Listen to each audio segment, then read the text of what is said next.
Now, cartilage is comparatively softer when we pay attention to the bones, because bones are harder in nature. So, cartilage provides slight flexibility, so that means it is semi-rigid in nature. And we learned the main point, that is the perichondrium in the class. That perichondrium is the layer which surrounds the fibrous outer layer which surrounds the cartilage, and just below it we have the fibroblasts which give rise to the chondroblast and then the chondrocytes, and how there are two types of growths possible in the case of the cartilage, that is exogenous growth and the endogenous growth. We even learned that the growth of the cartilage is slow, repair of the cartilage is slow. Reason, there is only blood supply present here. So cartilage does not receive inside it the nervous tissue as well as the blood tissue. That's why the growth is going to be slow, because diffusion is the only process by which things will reach throughout the volume of the cartilage. So the time required is more. That's why growth and repair will be slow. Then we learn the types of the cartilage, which are hyaline type, which is blue glossy and the most prevalent but embryonic type. Then the calcified is formed by calcification of this tissue into this.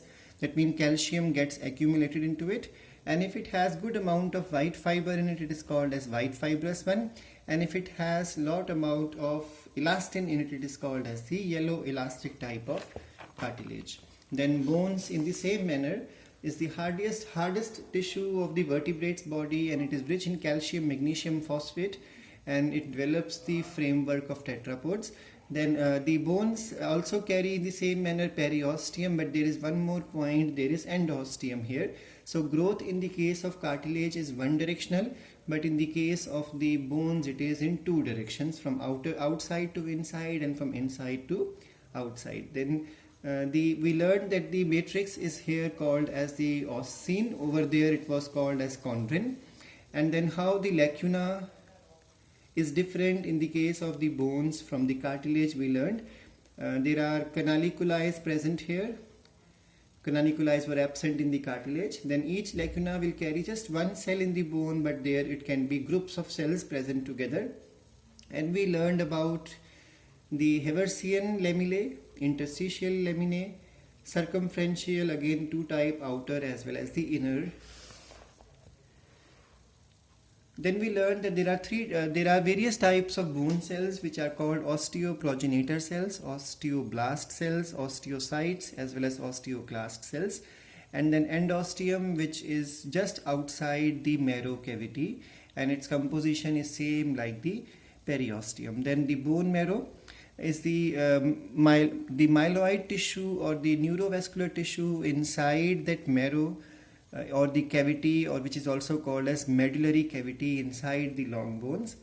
Bone marrow is the place for homeopoiesis, it means formation of the blood cell. And there are two types of bone marrow, red bone marrow and the yellow bone marrow. In the beginning, when a child develops, it's only the red bone marrow, but slowly it turns into yellow, and then red remains in very few places inside the human body, and we learned those all examples. So just remember, red starts changing into yellow at the age of 5 years, and then at maturity you will have only few places where red bone marrow is there. All other have changed into yellow bone marrow. Then we did the diagram of a long bone. We understood that there are two types of bones in this bone itself. This portion contains the compact bone, where the arrangement is like this, and this portion carries the spongy bone, where the arrangement is like this. Then we learned about the various lamellae as well as the meaning of the Haversian canal plus the Volkmann canal, and how these structures help in the faster growth of the bones compared to the cartilage.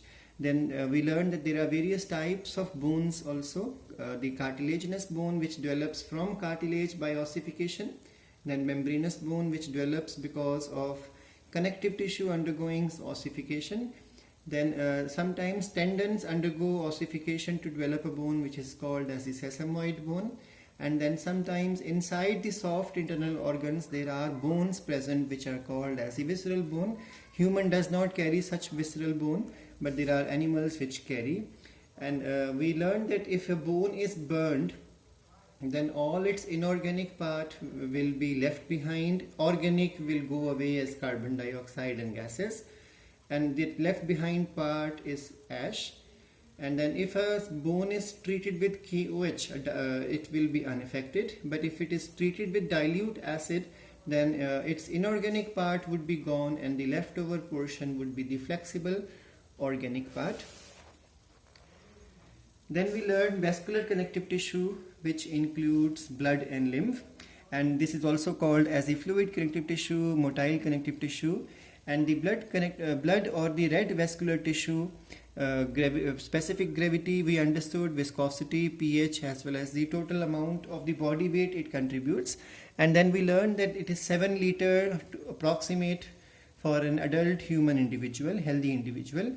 Blood plasma contributes up to 60% of the blood volume, and then 40% to 45% is the formed elements. The plasma consists of water, inorganic salts, organic portions, and it performs these functions: digested nutrients to be carried, then the digested nutrients to be carried, excretory products to be carried, defense compound to be carried, as well as the coagulation, anticoagulation, all those proteins to be carried.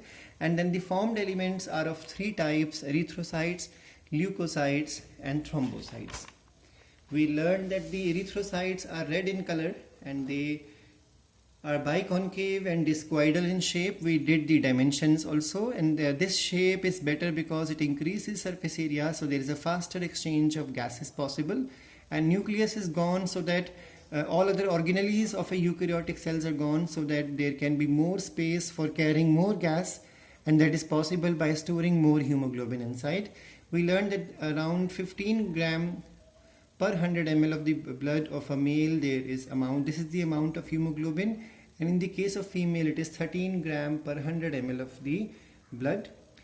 Hemoglobin, we learned that it's a chromoprotein, and then its number of the RBCs we learned also in the classes, and the lifespan of the RBC is 120 days, in transfused blood 60 days, fetus 180 days, and it is destroyed in the spleen, which is the bank of the RBC as well as graveyard of the RBC, by phagocytosis, which produces the bile pigment.